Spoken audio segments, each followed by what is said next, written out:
Well, hello, Colorado. This is Brandon from freestatecolorado.com with your weekly news roundup for December 17th, 2023.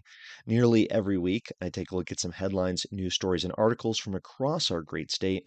And as always, you can find the links at freestatecolorado.com, as well as some interviews, original articles, and more.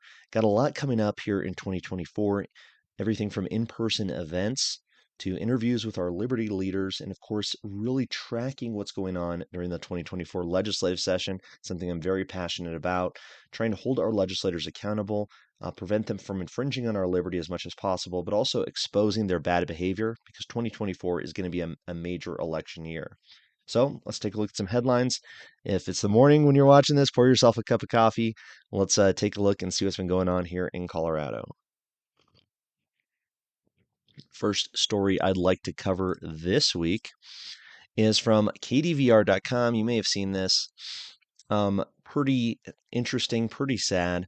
Coloradans need $15,000 more just to live like they did in 2021.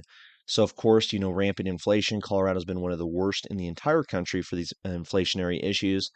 Cost of living is through the roof. Housing, everything is so expensive. So $15,000 more just to live like they did in 2021.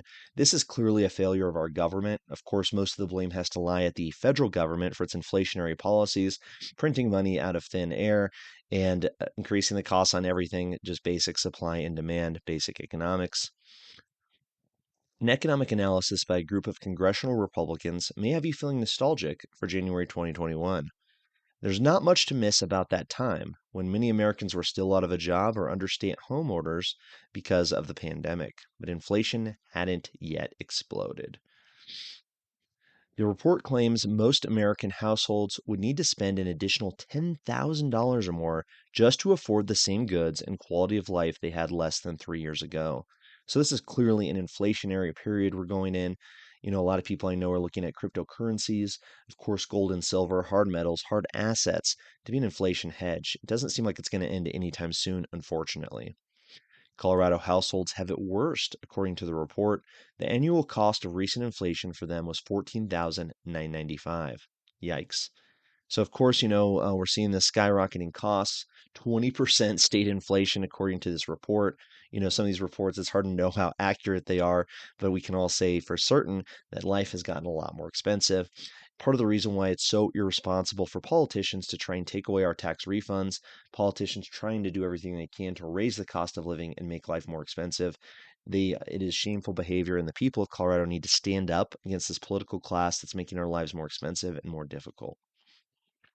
So check that article out as, of course, freestatecolorado.com for all of these links. Let's go ahead and move on. Also, kdvr.com. Taking a look here. From December 14th, 2023, Coloradans pay this much in taxes on average. Of course, very related stories here. Taxation is theft. They're taking money out of your paycheck to fund their little political schemes. So it's interesting to see how much of that money is being stolen, how much better your life could be, how much more you could provide for your family. You don't have to work as much. You could travel more. You can pay your bills, get out of debt if you didn't have to pay so many taxes. If you hadn't looked at your gross income before taxes, don't. Coloradans pay thousands of dollars in total taxes, even in the lowest income tax bracket. According to the Colorado Department of Revenue data, the average Coloradan pays about $25,000 in yearly taxes. Yikes. $25,000 a year. I mean, that's a lot of money, people, especially with the previous article and the cost of living increasing so much. Imagine what you could do with another $25,000 in your bank account. Like I said, I mean, it's traveling more, spending more time with your family and friends, living a higher quality life, right? We all have to work so hard for the money we have. And unfortunately, this government is taking our money away from us, taking our futures away from us, taking us away from our families. These include state, local, and federal taxes. Local and state taxes go towards products like gasoline, alcoholic beverages, and registration fees to residential property and specific ownership. Meanwhile, federal taxes go towards things like Social Security. Federal taxes are the same in every state, while state and local taxes are specific to where you live. Here's how much the average Coloradan is taking home after state, local, and federal taxes. So for those people making less than $15,000 a year, they're still paying about $3,300 a year in taxes. 15,000 to 29.99, $5,439. Now that's a lot. I mean, you think about it. I mean, there's making 15,000 to 29 to under 30,000. I mean, that's definitely below the poverty line. So to tell those people they're going to give up another $5,000, could you imagine you're only making $30,000 a year, but 5,000 of that dollars is going towards taxes? I mean, absolutely ridiculous. 30 to just under 40, 8,000 nearly. 40,000 to just under 50, over $10,000 in taxes. I mean, it's absolutely and utterly ridiculous that people are having to pay so much taxes when life is so expensive already. Of course, the higher you go, the higher the money's going to be. 50,000 to 69,000, $13,945. 70,000 to 100,000, $20,000. 100,000 to 149, $30,000. I mean, absolutely insane. Of course, this is, people say, well, why can't you retire so easily? Why is it so hard to buy a house? Why is it so hard just to afford to live life? Well, it's because the government's taking so much of your money and then inflating your currency. So not only is the federal government inflating your currency where your money's worth less and less and less, you have the federal government plus state and local entities taking more and more and more. So the money you make is worth less every year. These greedy politicians keep taking more and more. I mean, it's to the point where people need to be a little more active. Of course, that's a big mission of freestatecolorado.com, is to go after these taxes, hold these politicians accountable, and say this money belongs to us. If you're entitled to anything in life, it's the money you make, it's the money you earn. So on average, $25,459. Yikes. So if you're making six figures, you're really only bringing home about 70,000. I mean, that's got to be a wake-up call to people, especially young people who dream of making good money and then realizing how much of it's stolen from them, how hard life is for people due to taxes. Thankfully, we do have the Taxpayers' Bill of Rights here in Colorado. Every taxpayer is going to get about $800 this next year, so that's good after you file your taxes. But nonetheless, it's not enough. This is our money. We earned it. We deserve to keep it. So check that out. Now let's move on. Let's talk a little bit more about taxes as well. This is from the great Complete Colorado page2.com. A website you should be checking out every day.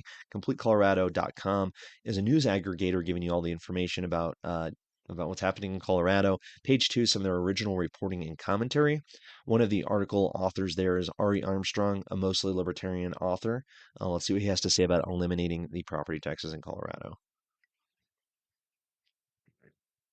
So from December 5th, 2023, voters have rejected Proposition HH. Preparation HH, he called it.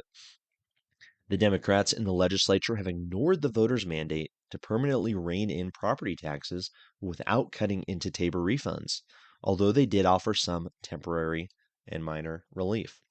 Now, rather than piddle with a broken system, we should fundamentally rethink property taxes. Indeed, we should eliminate them. I'm okay with that so far. Why have property taxes at all? They mean that no one ever really owns their home or other property. Instead, people have to perpetually pay a sort of rent to the government on pain of government seizing their property by force. Property taxes are fundamentally at odds with property rights. Amen. Property taxes also require a new layer of bureaucracy to process the taxes, resulting in hugely expensive time sucks for government and property owners alike. The Colorado Sun reports, quote, property owners filed at least 308,298 protests with Colorado's 64 county assessors this year, which compares to an average of 103,000 annual protests in the last three assessment cycles in 21, 19, and 17. The challenges represent only a part of the compliance costs. All that wasted time is dead weight loss. Ari Armstrong says that his is a radical proposal, to be sure. As the Urban Institute points out, quote, taxpayers in all 50 states and the District of Columbia pay property taxes, mostly to local and regional governments, especially school districts. Property taxes provide 16.6% of state and local tax revenues, ranging from less than 10% in New Mexico to 34% in New Hampshire. In Colorado, this figure is 18%, at least for 2021. Democrats need not break out the paper bags just yet. Take deep, slow breaths. I'm not making the truly radical proposal that government simply cut spending to accommodate the elimination of the property tax.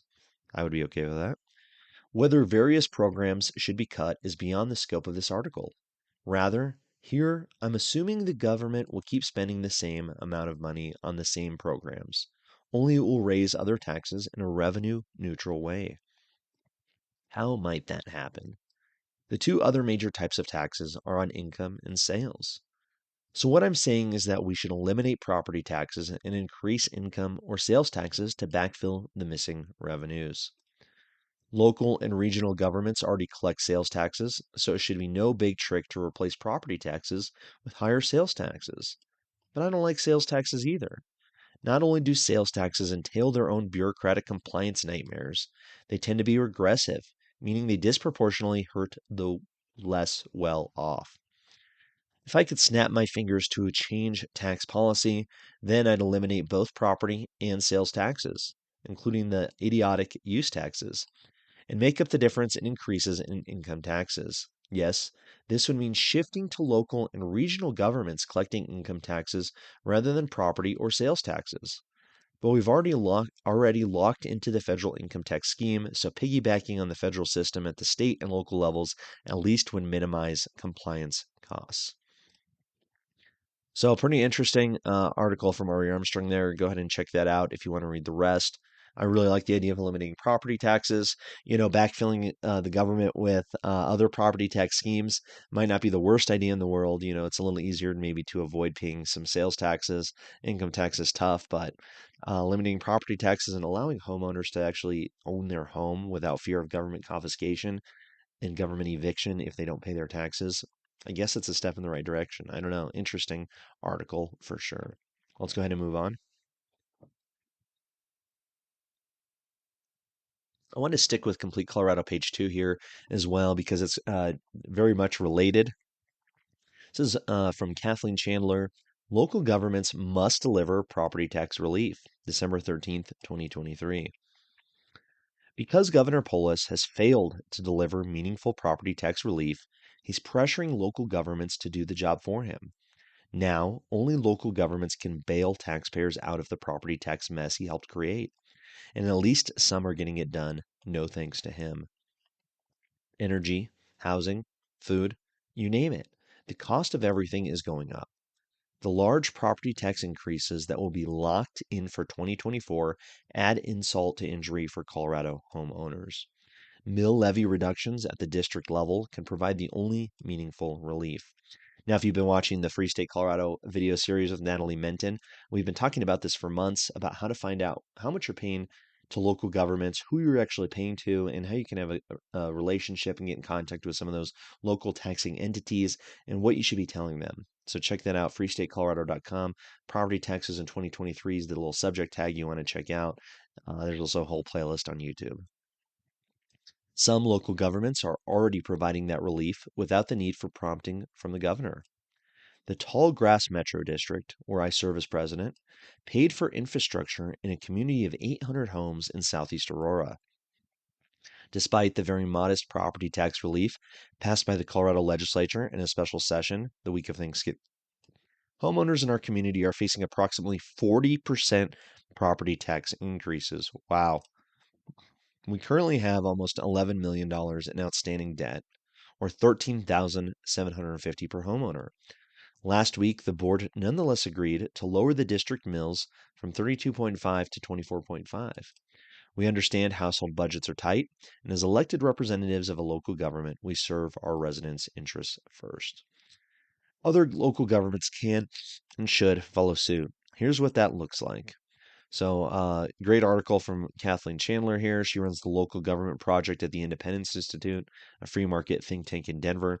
Definitely check out this article and check out the video series with Natalie Mitten and myself at freestatecolorado.com.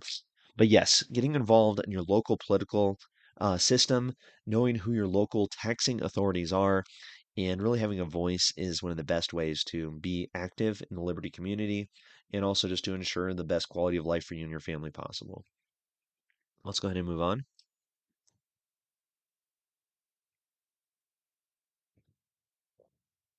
So, and we've seen, cost of living skyrocketing here in Colorado. We've seen taxes just stealing a disproportionate amount of our money that we make every year.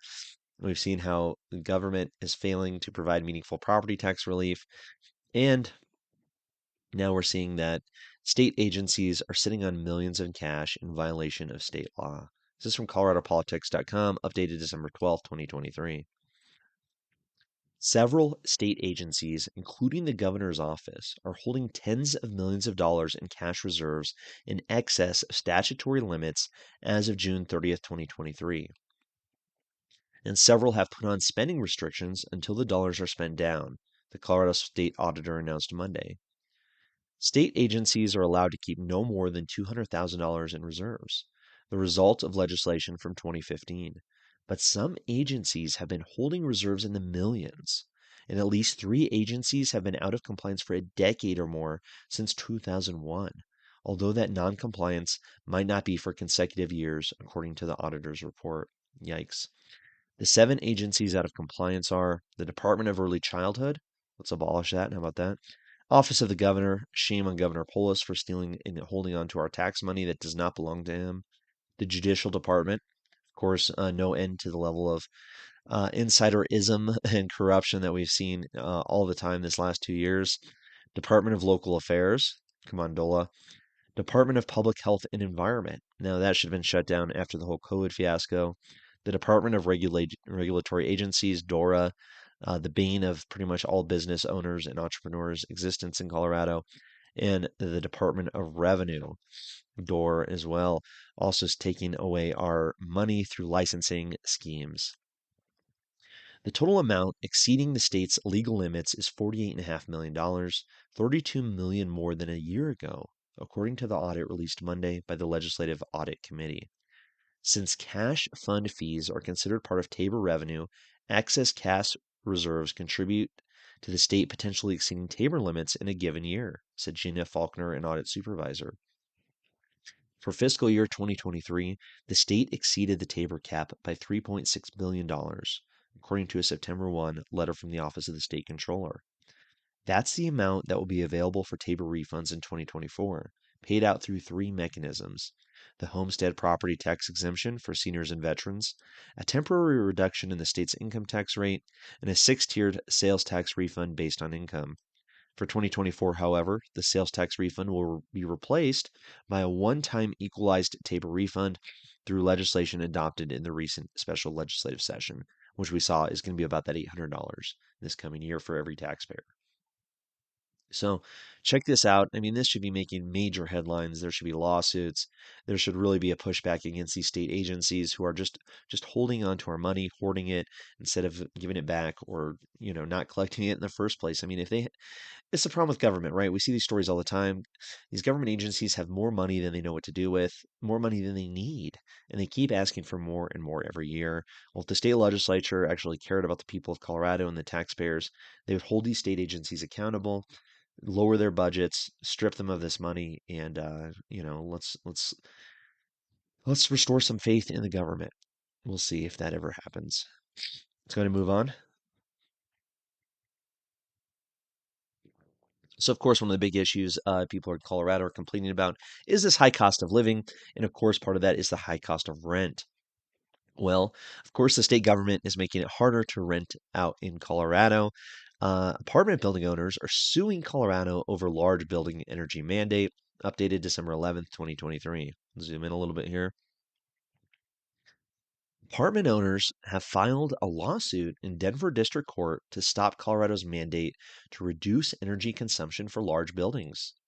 The owners, along with a trade organization representing more than 3,600 members who own and manage more than 350,000 apartments, argue that the Colorado Air Pollution Control Division delayed release of the proposed Building Benchmarking and Performance Standards rule by 2 years, and then rushed to pass the regulation beginning in February 2023. In doing so, the state denied the public and building owners meaningful opportunity to participate in the rulemaking process, the lawsuit said.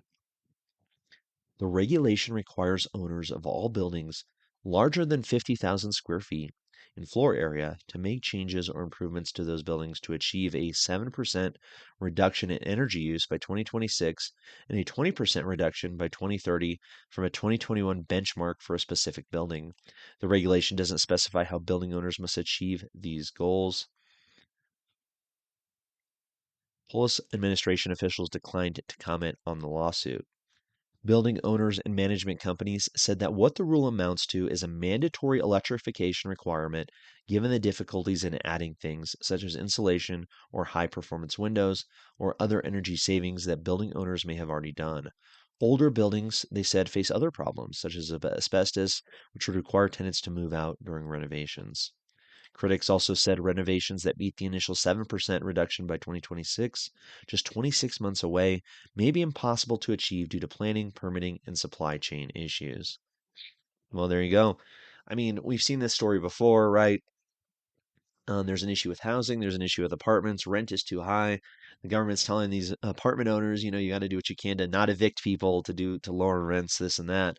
And then at the same time, the government in Colorado here is making it more expensive for these apartment owners, making it harder for them to actually run apartments. Of course, this is increasing costs. It's providing a lack of supply, unable to meet the high demand in Colorado, unfortunately. So just another example of bad government and how government is making life more expensive and worse off for the people of Colorado. Let's go ahead and move on. Sticking with the Denver Gazette here for a minute, but let's shift over to schools. Colorado schools are a mess. I mean, there's no end to the headlines we've seen this year over, I mean, almost every school district, whether it's the big metro districts in Denver or Jefferson County, to some of the rural districts in Larimer County and Poudre Valley, just so much bad behavior, so many infringements on the rights of the students, so much abuse, so much. I mean, it's shocking. I think this is the time now in Colorado where school choice is a more viable option than ever before.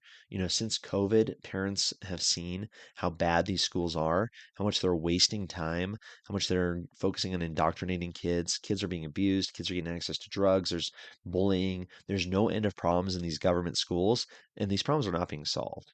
So let's look at another problem that just came up here. This article was updated on December 5th, 2023, denvergazette.com. Parents allege Jeffco Public Schools transgender policy violated constitutional rights. Interesting. Let's see what they say. Colorado parents Joe and Serena Wiles claim their family's constitutional rights were violated when their 11-year-old daughter was assigned to share a bed with a biologically male student who identifies as transgender. Now, what would you do if your 11-year-old daughter was told to spend the night in a bed, the same bed, with somebody who's actually a male? And I get it, they have identity issues and they're identifying however they want. That's perfectly fine. But to tell them they have to share a bed with somebody who shares this different biology, an 11-year-old girl, you don't see a problem with that? Jeffco Public Schools is facing the threat of legal scrutiny following an incident involving a female student who was assigned to share a bed with a biologically male student who identifies as transgender without notifying the girl. So they didn't even tell the girl or her parents, according to a release from the attorneys representing the family. This is absolutely shameful behavior. Your kids are not safe. Your kids are not safe in Jefferson County Public Schools. Your kids are not safe in Denver Public Schools. Your kids are not safe in public schools. Okay, they don't care about your kids' safety. We've seen this. We've seen reports come out of Denver. We're going to see another report here from Denver as well. Your kids are not safe. Alliance Defending Freedom sent a letter Monday to Jefferson County Public Schools on behalf of the Colorado parents to inform the district that its policy of allegedly hiding information from parents and lying to students is unconstitutional. ADF attorneys are representing Joe and Serena Wales and their 11-year-old daughter. 11 years old.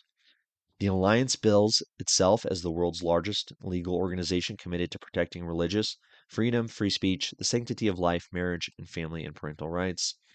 The organization previously represented Jack Phillips in the Masterpiece Cake Shop lawsuit against the Colorado Civil Rights Commission.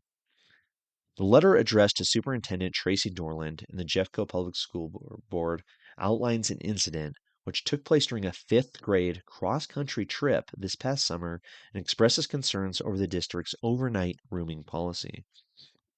According to the attorney's letter, The Wales family was assured at parent meetings that male and female students would be roomed on different hotel floors during the trip. However, their daughter was assigned to share a bed with a biologically male student who identified as transgender. The parents claim they were kept in the dark about this arrangement, and it took multiple requests to move their daughter to another room. The Wales family said they were told at multiple parent meetings prior to the trip that female and male students would be roomed on different hotel floors. And on the trip, the students were told by chaperones that boys were not even allowed to visit the girls' floor and vice versa without permission, according to a letter. The family and attorneys asserted that several of their rights were violated, including freedom of speech, parental rights, the right to privacy, as outlined in the document. So there you go. There you go. I mean, what do you say to this? Except just to realize that these people who work at these schools do not have your children's interest at heart. They are going to push their own agenda on your kids, regardless of the outcome. That's the reality of government schools here in Colorado. So it might not be too surprising then that in Denver, we've seen this happen before. We've seen students say the same thing. Let's go ahead and jump to this one here.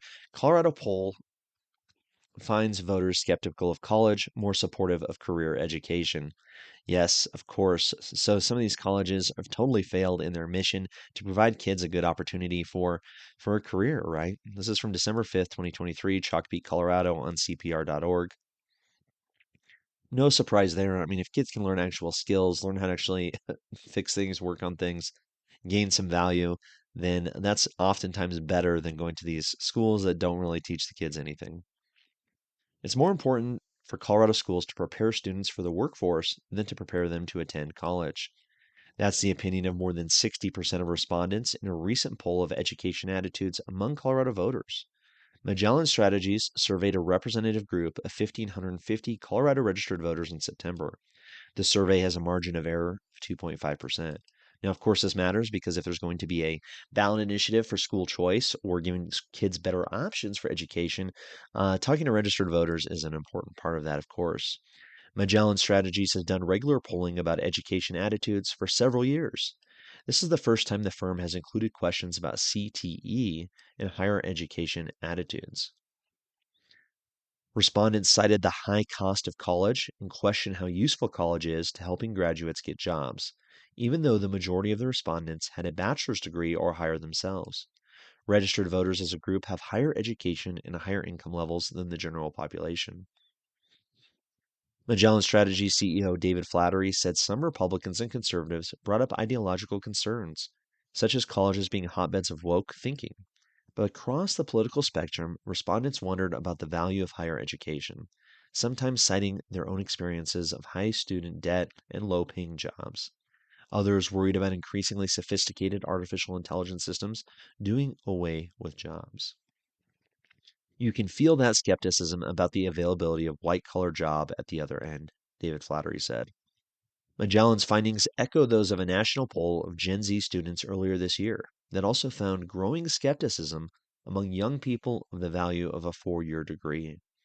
Those respondents still thought education after high school was important, but they were more interested in trade schools, industry certificates, and two-year programs that would help them get good-paying jobs with less debt. Well, there you go.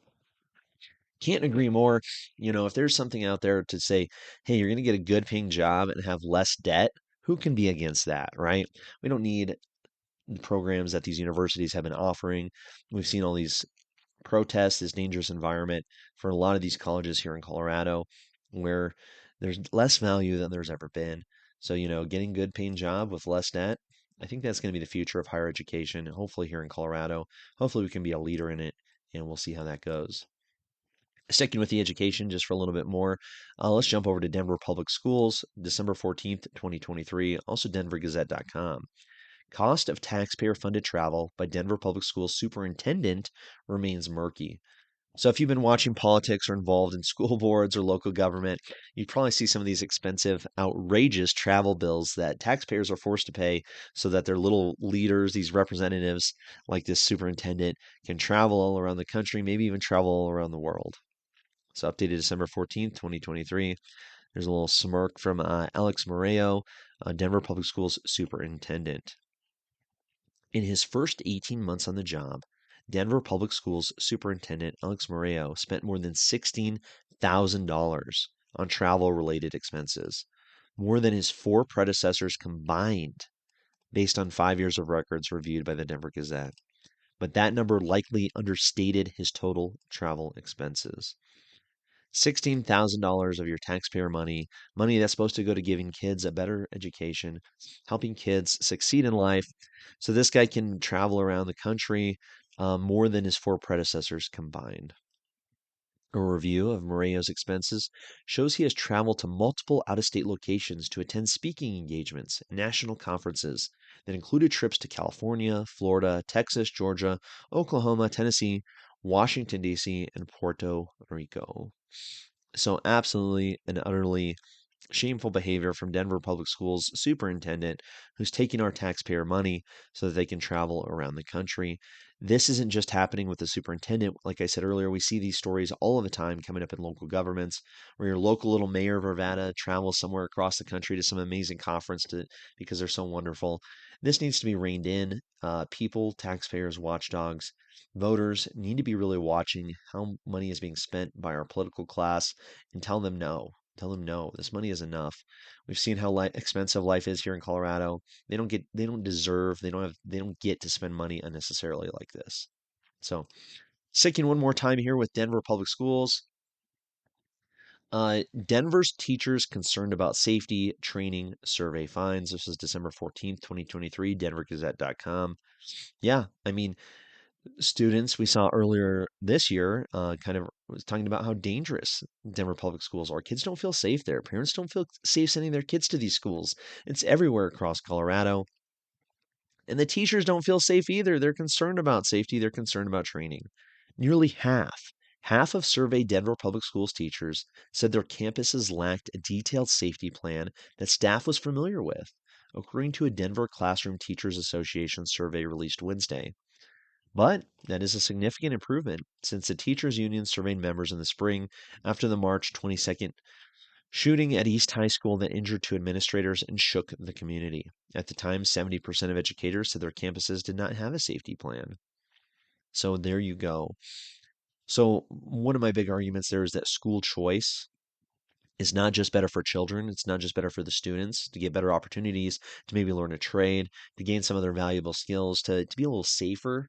School choice can provide all of those things for students, but school choice is also better for professional educators, for teachers who don't have to go to these public schools, these government set up systems in which there's no safety, they're not being trained properly, and they're just living off taxpayer dime at the whims of politicians and bureaucrats. So school choice is a winning issue, and I think the good teachers know that they'll get good, higher paying jobs where they can maybe have a bit bigger impact on the lives of the students if they're working in a school that's not tied to this government system. So there you go. Let's focus on. I think the Liberty community here in Colorado, school choice is an issue that its time has come, and there's a lot of opportunity there. Let's talk a little bit about the state legislature. As of course, Free State Colorado will be covering a lot of what's going on in the 2024 legislative session. I've got some interviews talking to some of our state legislators coming up and really going to be focused on what's going on down there. The Colorado Sun has their unaffiliated newsletter, kind of talking about what's going on in our state government. This was interesting. Now it's from December 5th, so it's a little time ago, but nonetheless, it is very interesting. A lot of looming turnover in the legislature. So there's a couple other stories they talk about here, and you can find that article. But really, when talking about that turnover in the legislature, we've seen a lot of appointments. We've seen a lot of people serving in our state government who are not elected. They were appointed through vacancy committees because the elected official stepped down and somebody appointed them. So what is going to happen here in the legislature? So we have 100 seats in the state legislature, right? Well, the Colorado legislature will look a lot different in 2025 than it does now. There will be a lot of turnover in the House and Senate as lawmakers are termed out of the General Assembly, run for different elected office, or resign simply because they've simply had enough at the Gold Dome.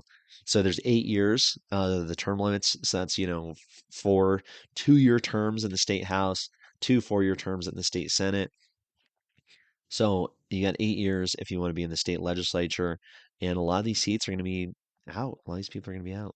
The unaffiliated, their newsletter here, counts at least 15 seats in the House that are being vacated, as well as at least 7 seats that are being vacated in the Senate. So 15 and 7, it's 22. So 22 out of 100, nearly a quarter of the seats in the state legislature are going to experience turnover. Wow. And of course, we've seen some big turnover recently. So it's very interesting to see the changing dynamic in the state legislature.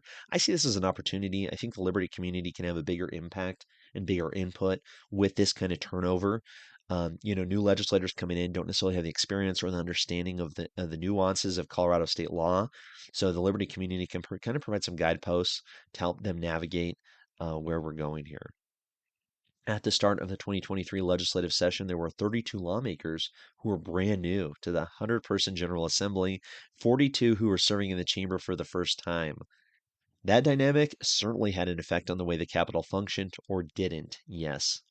In addition to changing political and policy dynamics, turnover at the Capitol means institutional knowledge is leaving. The House is where the biggest change will be in 2025, since many of the vacated Senate seats will likely be filled by representatives who are running to move to the upper chamber.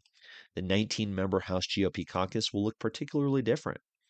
The Republican representatives who aren't running for re-election in 2024: Representative Mark Catlin of Montrose, who is term limited; Representative Gabe Evans of Fort Lupton, who's running for Congress; Representative Richard Holtorf of Akron, who's running for Congress; Representative Don Wilson of Monument, who is running to be an El Paso County Commissioner; Representative Lisa Frizzell of Castle Rock, who's running for State Senate.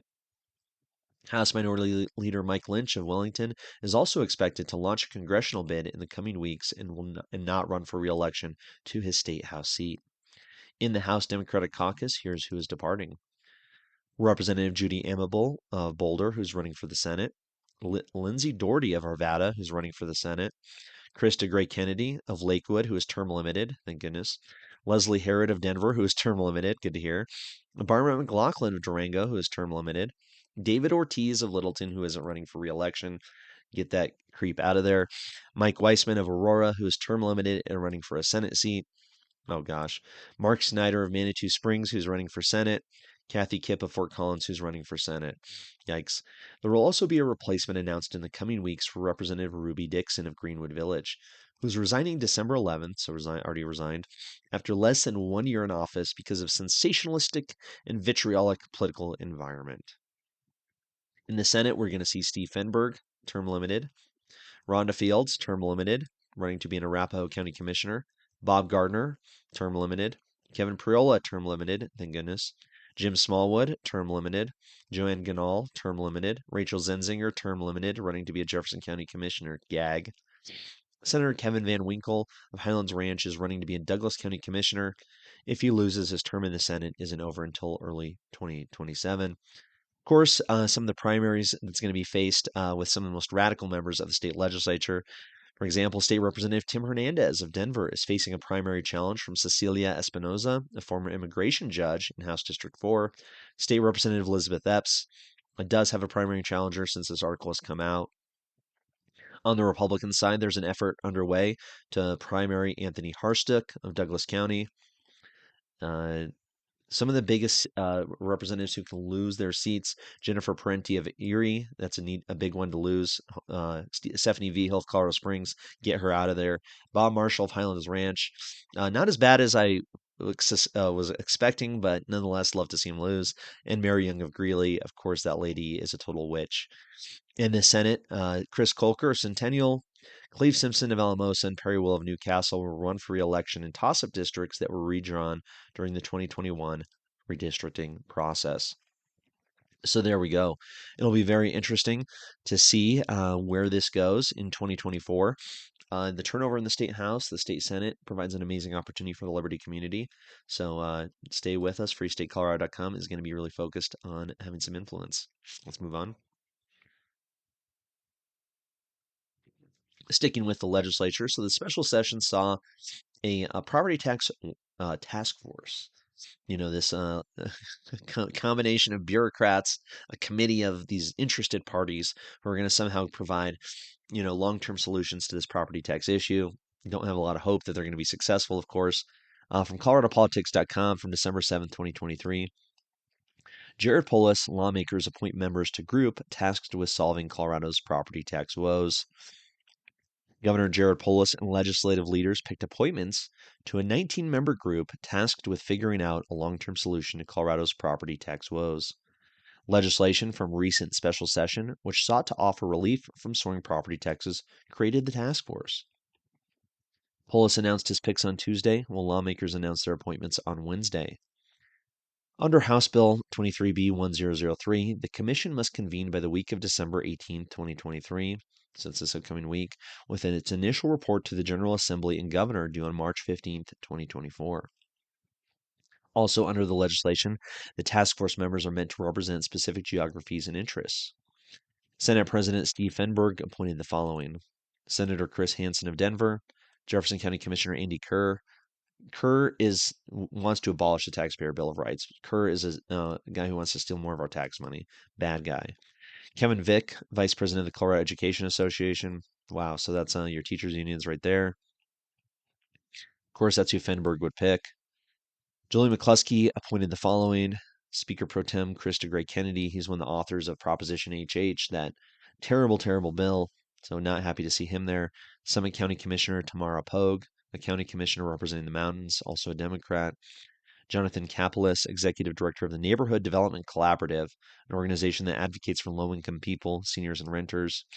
So there you go.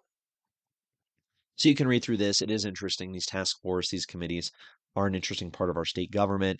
I don't think they're going to do anything to solve our problems, but nonetheless, keeping an eye on what they say, what they recommend is important.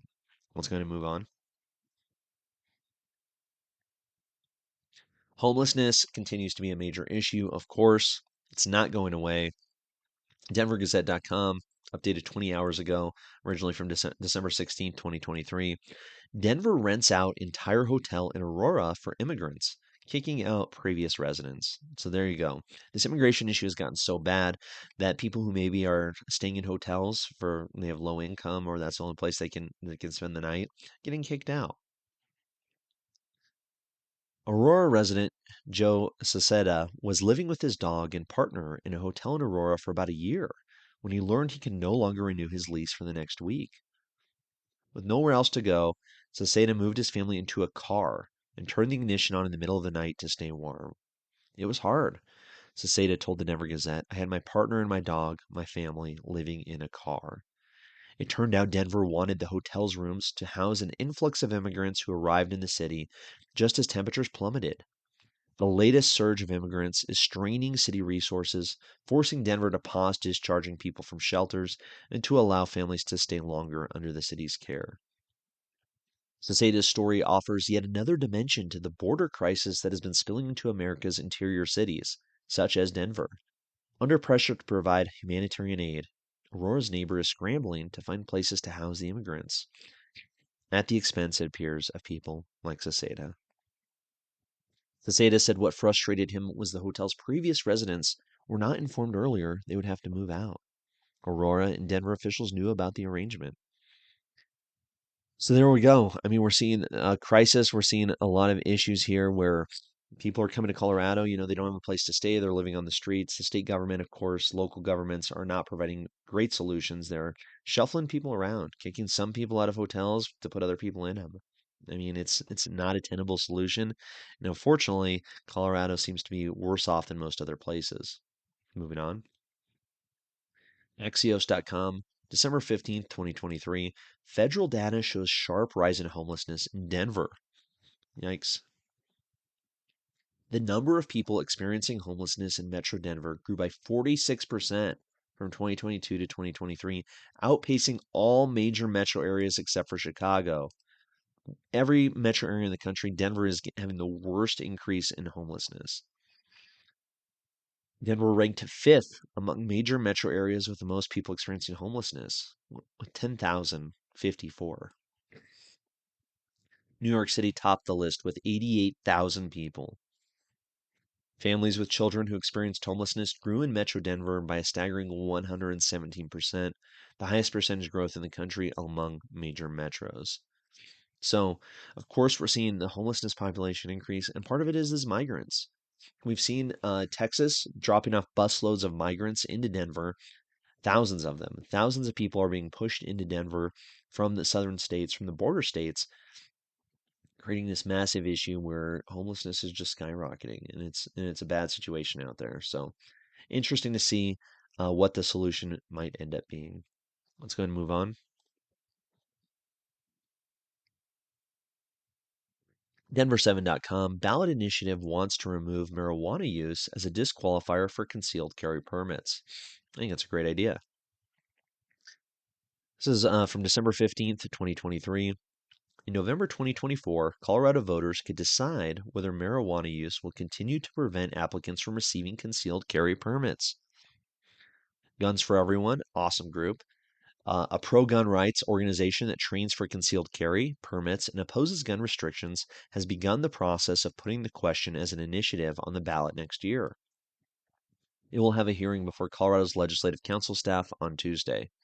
Edgar Antilian, co-founder of Guns for Everyone, said he views it as a freedom issue, given that Colorado legalized recreational use of marijuana more than a decade ago. It's one of those silly things that has been going on for a while. We've legalized marijuana, but we don't give users the ability to defend themselves, Antilian said. Alcohol users get to defend themselves. Why not marijuana users? Under current state law, sheriffs in Colorado cannot issue a permit to carry to a person who is ineligible under federal law. Because federal law still lists marijuana as a controlled substance, this prevents Colorado sheriffs from issuing concealed carry permits to anyone who is an unlawful user of or addicted to any controlled substance. The proposed change to the law, as it is currently written in the proposed ballot initiative, would amend Colorado law to include that a sheriff shall not use a permit applicant's lawful use of marijuana as a basis for denying the application of permit. Guns for Everyone will have its first big step in getting the initiative onto the ballot at its LCS hearing, in which attorneys and staff will ask clarifying questions and determine if the wording of the proposed law change is clear and sound. Even after that step, though, it is not guaranteed. It then has to be accepted and titled by the Secretary of State's office, at which point Guns for Everyone organizers will need to collect nearly 125,000 signatures within 6 months. Julia Jackson, a principal research analyst with the LCS, said only a small handful of proposed initiatives actually make it onto the ballot. Just 6 out of the 151 submissions in the 2021 to 2022 cycle. That, she said, is by design. There's some good research on the longer the ballot is, the less likely people are to fill it out all the way to the bottom, Jackson said. And I think proponents are mindful of that too. They don't want to go out and collect signatures on something that's going to be buried in a big, complicated ballot. Antilian said his team is getting ready for their signature gathering campaign to begin. He feels confident they will collect enough signatures to be able to bring their pitch directly to voters. We want this to be treated equally as people who consume alcohol. People who consume alcohol are able to buy guns and are able to get their permits. But at the same time, legally, they cannot be under the influence of alcohol while possessing a firearm.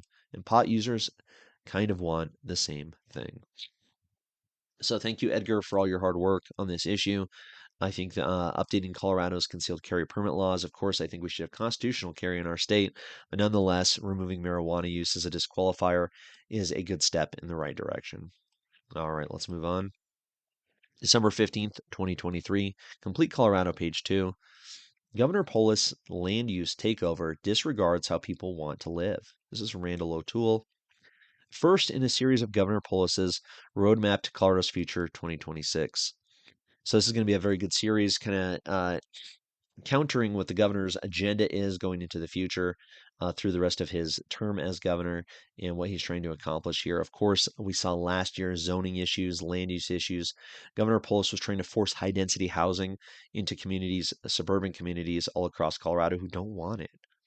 Let's go to the article here. Colorado will celebrate its 150th birthday in 2026. And to celebrate, Governor Jared Polis has proposed what he thinks is a visionary land use and transportation plan. In fact, it is just a tired old rehash of recent urban planning fads that are based on obsolete views of how people want to live.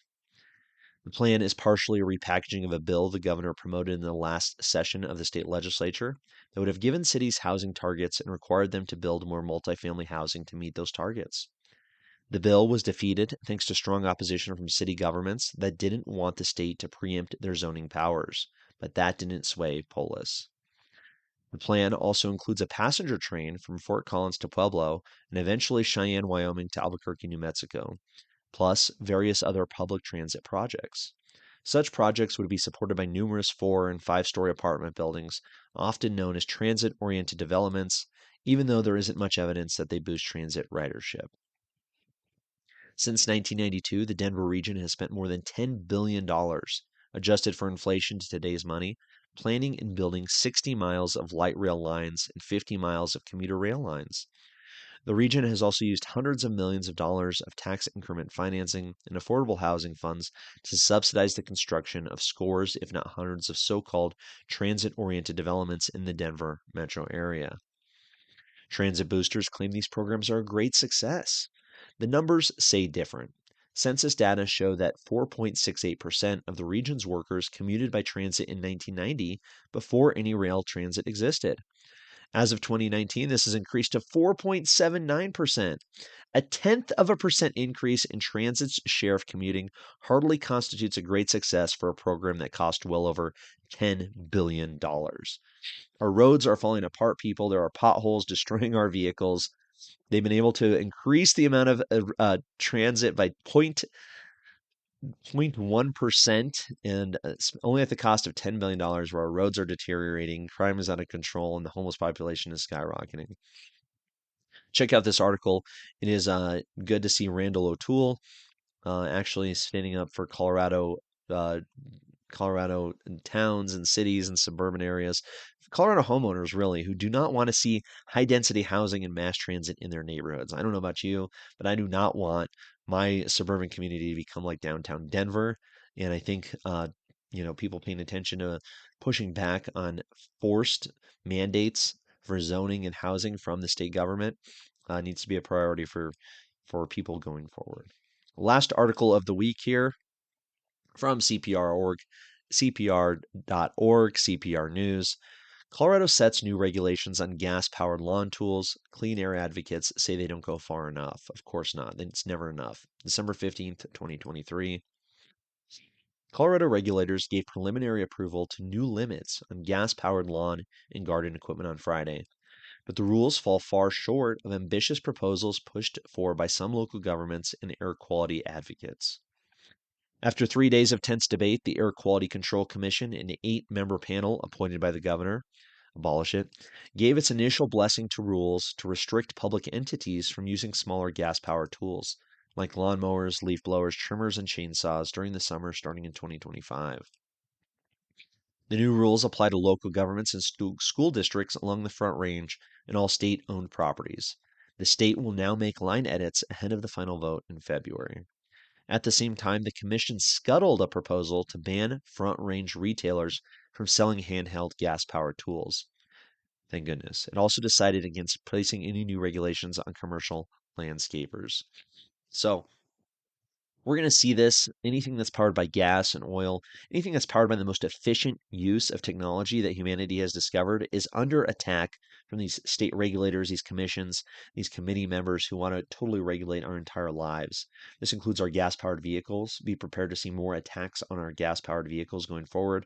And of course, our gas-powered tools that are efficient, they're easy to use, and are powerful. They're not this electric inferior products that they're trying to force on the people. So keep an eye on this. Your local government is not necessarily on the right side on this issue, but hopefully with enough outcry, with enough people paying attention, these kind of rules can be further stopped. We'll see how it plays out with the state government and the schools and them using this electric lawn equipment. We'll see how that ends up working for them. And that could be the example for the rest of the state. So we'll kind of go from there, but I want to thank you. Thank you for checking out this weekly roundup. FreeStateColorado.com. We got a lot planned for 2024. Really looking forward to growing the liberty community here in Colorado, pushing back against the authoritarian legislators, and look forward to having you along the journey. So FreeStateColorado.com. Check it out. We'll talk soon. All right. Bye.